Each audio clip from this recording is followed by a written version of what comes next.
Welcome back to the deep dive, everybody. Today we're tackling a topic that's, well, let's just say it's shrouded in mystery, swirling with rumors, and probably involves a few questionable hand gestures along the way. We're talking about the Illuminati, right? You got it.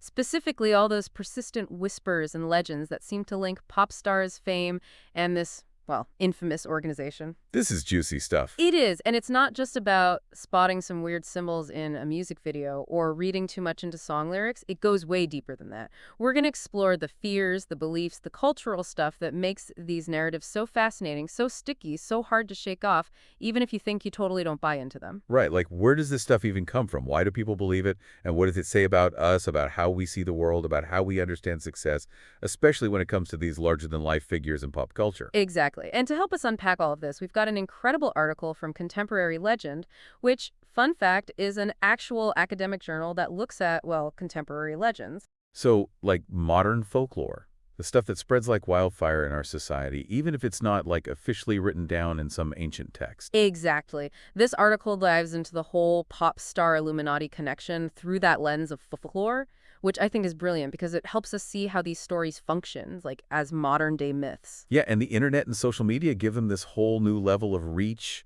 and power. It's like the digital age turbocharged these narratives. But okay, before we go full conspiracy theory deep dive, let's rewind a bit.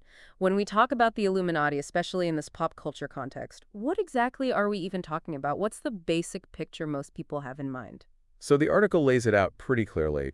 In this world, the Illuminati are generally seen as this super secretive group pulling strings behind the scenes, manipulating world events, and basically working towards this like grand plan. World domination, right. Basically, yeah, they're often linked to this idea of a new world order. And, this whole new world order concept is often seen with a ton of suspicion, especially in certain religious and political circles. Yeah, like within fundamentalist Christian groups and on the right wing of politics, it's often painted as this scary, anti-Christian, socialist, one-world government kind of thing. Right, like a threat to individual liberty and traditional values.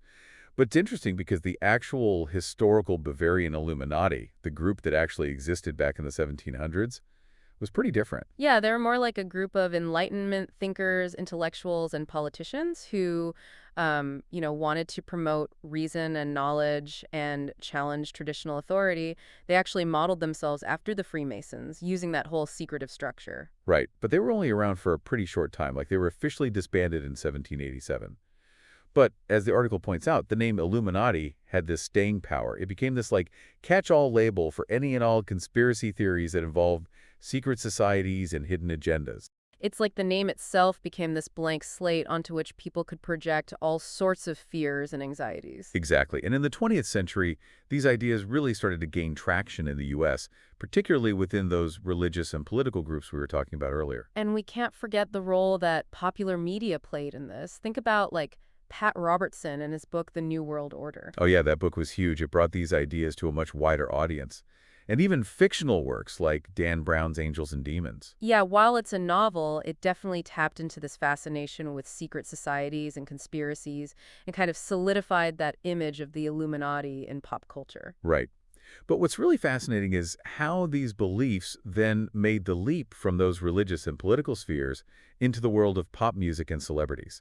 Like, how did the Illuminati become so intertwined with the image of pop stars? That's where the internet comes in, right? Huge. The internet and social media were absolutely game changers for spreading these stories. Like, before you had to rely on word of mouth or maybe some fringe publications. Now it's like, bam, instant global reach. And it created this perfect storm, this blend of traditional folklore with the speed and reach of digital communication. It's like a modern-day rumor mill on steroids. So we're saying the internet essentially gave these older narratives about secret societies and hidden power a turbo boost. Exactly. Now anyone can point to like a hand gesture in a music video or a lyric in a song and be like, see, Illuminati confirmed, and boom, it's off to the races. And the article brings up this really interesting and kind of disturbing example from 2012 involving Jennifer Hudson.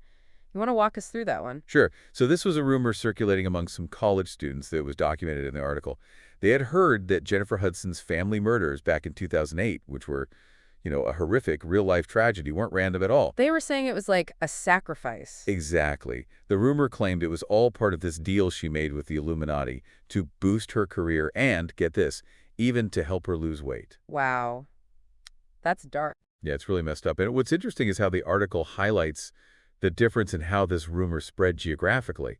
Like, only about 25% of students in Georgia had heard it through word of mouth, but a significantly larger percentage of students in other places had encountered it online. So, it really shows how powerful the internet is in shaping these narratives. And also, like, how easily real-world tragedies can get pulled into these conspiracy theories. It's almost like for some people, it's easier to believe in some elaborate, sinister plot than to accept that sometimes terrible things just happen randomly. Yeah, it's like they need to find some kind of explanation, some sense of order in the chaos. And the Illuminati often become that explanation. Right, and that whole sacrifice theme pops up a lot. It's not just about signing some metaphorical deal with the devil. It's often portrayed as involving some pretty intense, personal, sometimes even violent price. Absolutely. And the article mentions several other examples. Like, remember all that talk about Kanye West and the Illuminati back around 2010? Oh, yeah, totally. Well, there was a rumor going around, even reportedly within his own church community, that he had sacrificed his mother, who had recently passed away, as part of this pact for success. It's super disturbing. And the article points out that this idea of sacrificing a loved one for fame and power is a recurring theme in a lot of these Illuminati stories. And it's not always about death. Sometimes it's about giving up something else that's precious, like autonomy, freedom, your soul. Right, it's like this Faustian bargain where you trade something essential for worldly success, which, is a pretty timeless theme, really. Yeah, it's been around for centuries, just with different characters and settings. And, we can't forget that crazy rumor involving Whitney Houston's death and Beyoncé's daughter, Blue Ivy. Oh gosh, yeah, that one was wild. People were claiming that Whitney's death was somehow a necessary sacrifice to ensure Blue Ivy's life and future success. Like somehow this newborn baby was central to the Illuminati's plan. It's really disturbing, especially given the real tragedy of Whitney's passing. It really shows how these conspiracy theories can take on a life of their own and twist real events into something, well, just totally bizarre. Yeah, and it plays on people's fears, too. Like the idea that this powerful group can control life and death, and that even innocent children can get caught in their schemes. And then there's the whole idea that you can't just quit the Illuminati once you're in. It's often presented as this lifelong commitment with some pretty serious consequences if you try to break free. Totally. And the Michael Jackson legend is a prime example of that. Yeah, the king of pop himself. So what was the story there? Well, especially around the time of his death, there was this widespread belief that Michael had been involved with the Illuminati, but then he tried to get out, break free from their control. Maybe he realized the true cost of his fame, or maybe he had a spiritual awakening. There are different versions. Right, but the common thread is that they took him out for trying to leave. Exactly. There were all these rumors about him being murdered for trying to break away, maybe even for converting to Islam. Yeah, I remember hearing about that, and people pointed to all sorts of evidence, like those stories about unmarked cars showing up at his house right after he died. Right, like a shadowy cleanup crew erasing any traces of their involvement.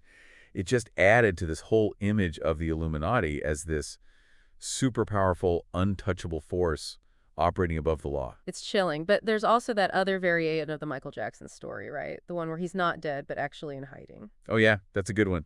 Some people believe that he faked his death as a way to escape the Illuminati, maybe because he owed them a ton of money or because he was just fed up with their control. So he's chilling on a beach somewhere, sip on cocktails with Elvis. Maybe, who knows? But the theory was that the surge in album sales after his death gave him the cash to disappear.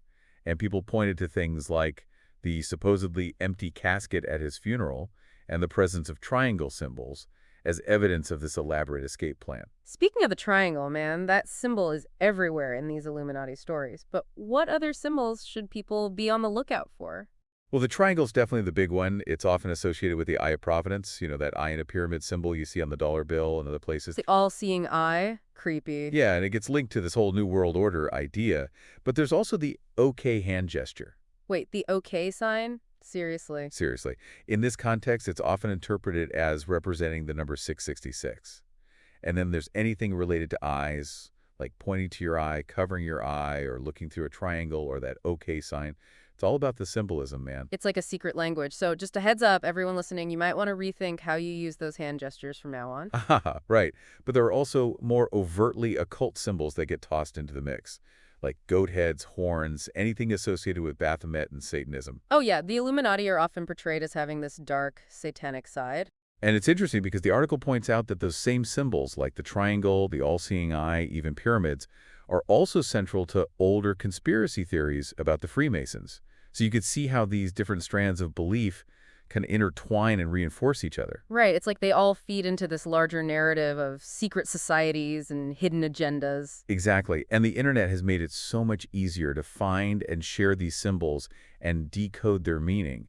It's like a global game of connect the dots where people are constantly looking for patterns and confirmations of their beliefs. And it's not just in music videos or song lyrics anymore. Like, people see these symbols everywhere, even in mainstream events like the Super Bowl. Oh yeah, remember that Super Bowl halftime show with Beyoncé back in 2013? The one with the power outage? Yeah, that one. Well, Beyoncé made this like simple hand gesture during her performance, and it set off this whole firestorm of speculation online. People were convinced it was an Illuminati sign. And even the power outage got pulled into the conspiracy theories, with some people claiming it was a deliberate act or some symbolic event tied to the performance. It's crazy how something so seemingly random can become evidence in this world. It's all about interpretation, right? And the internet has become this giant echo chamber where these interpretations can bounce around and get amplified. Yeah, and the article mentions this really interesting anecdote about a group of soccer players who were basically initiated into this world of Illuminati symbolism. Oh yeah, the older players on the team made this mashup video of music videos that supposedly contained all these Illuminati references and showed it to the new recruits. It was like a modern-day version of an ancient ritual, but instead of like chanting around a bonfire, they're watching Beyoncé and Jay-Z on YouTube. It's fascinating how these traditional ideas about initiation and secret knowledge get adapted to our digital world. Yeah, and the article also tells this story about a student who was just casually listening to a Jay-Z song, and her friend immediately jumped in and was like, oh, Jay-Z's a devil worshiper, totally in with the Illuminati. And then the friend, like, pulls out their phone, does a quick search online, and shows her the triangle symbol as proof. It's like these interpretations are just waiting to be triggered, and the internet makes it so easy to find that proof, even if it's totally out of context or misinterpreted. Exactly. And that's a good segue into the bigger question. Why are these beliefs so widespread and enduring? Like, beyond the symbols and the rumors, what's really driving this whole phenomenon? Yeah, like, what's the deeper psychology at play here? Well, the article offers several really compelling interpretations, and one of the big ones is jealousy. Jealousy. Yeah, straight up. It's about trying to explain why some people seem to achieve these incredible levels of fame and success, especially when it feels like they don't really deserve it. Like those, they're just talentless puppets arguments. Exactly. It's like a way to level the playing field. You know, to say, oh, they didn't actually earn their success. They got it through some shady deal with the Illuminati. It's easier to believe that than to confront your own insecurities and failure, I guess. Maybe. And it's also about control. Like, the Illuminati represent these hidden forces that are manipulating everything. And that could be a scary thought, especially if you feel like you have no control over your own life. It's like people feel powerless, so they project that onto this shadowy group that supposedly has all the power. Right. And that ties into another interpretation the article discusses. The fear of being controlled or manipulated, especially by forces you can't see or understand. And that fear can manifest in different ways. Like, there's this idea that artists are being used by the Illuminati to brainwash the masses. Oh yeah, like they're not just making music, they're spreading subliminal messages and mind control techniques through their songs and videos. Exactly. Lady Gaga is often brought up in this context. Like, she's been called both the queen of the Illuminati and their unwitting pawn.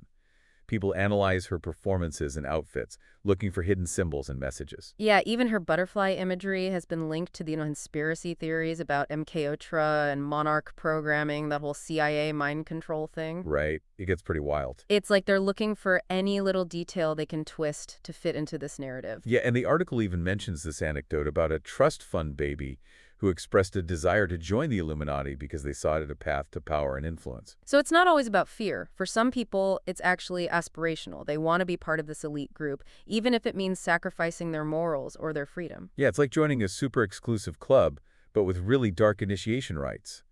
And it's important to acknowledge that these beliefs can be really harmful, especially for those who are deeply invested in them. It can lead to paranoia, isolation, and even violence. Right. And there's another really important point the article makes about the potential racial undertones of some of these Illuminati narratives. Yeah, this is crucial. The article suggests that in some cases, these theories might actually be used to explain away or diminish the success of Black artists in the music industry. Like, instead of acknowledging their talent and hard work, it gets attributed to some shady deal with the devil. So it's like a way to discredit their achievements and reinforce existing power structures. Yeah, and it's something we have to be really mindful of. It's a complex issue with a lot of layers, And it's important to listen to the perspectives of those who have been marginalized and impacted by these kinds of narratives. Absolutely. And then there's the whole selling your soul theme, which, as the article points out, has been around for centuries. Like, think about the Robert Johnson story, the blues legend who supposedly sold his soul to the devil at the crossroads in exchange for musical talent. Yeah, it's a classic Faustian bargain, and it's been adapted and applied to countless musicians over the years. And in this context, the Illuminati have basically become the modern-day devil.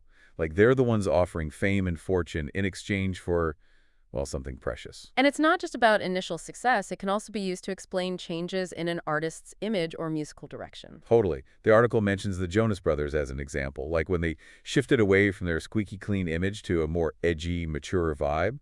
Some people saw that as evidence of an Illuminati deal, like they had to sell out their wholesome values to regain popularity. It's interesting how these theories can be used to explain away artistic growth and experimentation, too. Like, any deviation from an artist's original path can be seen as suspicious. Yeah, and there's also this fear that the music itself is somehow dangerous or corrupting, especially for young people. Yeah, the article talks about how lyrics in songs by Rihanna, Jay-Z, and others have been interpreted as promoting allegiance to a new ruler or containing hidden satanic messages. Right, and it feeds into this larger anxiety about the power of music to influence people, especially young, impressionable minds. And then there's the flip side of that, the idea that some artists resist the Illuminati and pay a price for it with their careers. Oh yeah, like the one-hit wonder phenomenon, or the interpretation of Lauryn Hill's career choices as a deliberate rejection of the mainstream music industry. It's like there's this whole hidden battle going on between artists who sell their souls and those who stay true to themselves, even if it means sacrificing fame and fortune. It's a really compelling narrative, and it speaks to this deeper anxiety about artistic integrity and the compromises that are often made in the pursuit of success. So as we wrap up this deep dive, it's clear that these stories about celebrities and the Illuminati are way more than just random internet gossip. They're like modern-day myths, constantly evolving and being reshaped through this really interesting blend of traditional storytelling and digital communication. Exactly, and they serve a bunch of different purposes. They help us explain the often confusing world of fame and success. They give voice to our anxieties about power and control, and they grapple with these timeless questions about artistic integrity and the true cost of fame. And ultimately, it's up to each of us to decide how much stock we put into these stories. But I think it's crucial to be aware of them, to understand how they function, and to be critical of the information we encounter online. Absolutely, because these narratives can be both entertaining and potentially harmful, and they say a lot about us, about our fears, our desires, and our fascination with the hidden workings of the world. So for everyone listening, we leave you with this. Think about why these stories resonate with you, if at all. What do they reveal about your own relationship with celebrity culture, with success, with power? And maybe, just maybe, they'll inspire you to dig a little deeper and question the narratives that shape our understanding of the world. Well said. Thanks for joining us for another deep dive. Until next time, stay curious, stay critical, and maybe watch out for those hand gestures.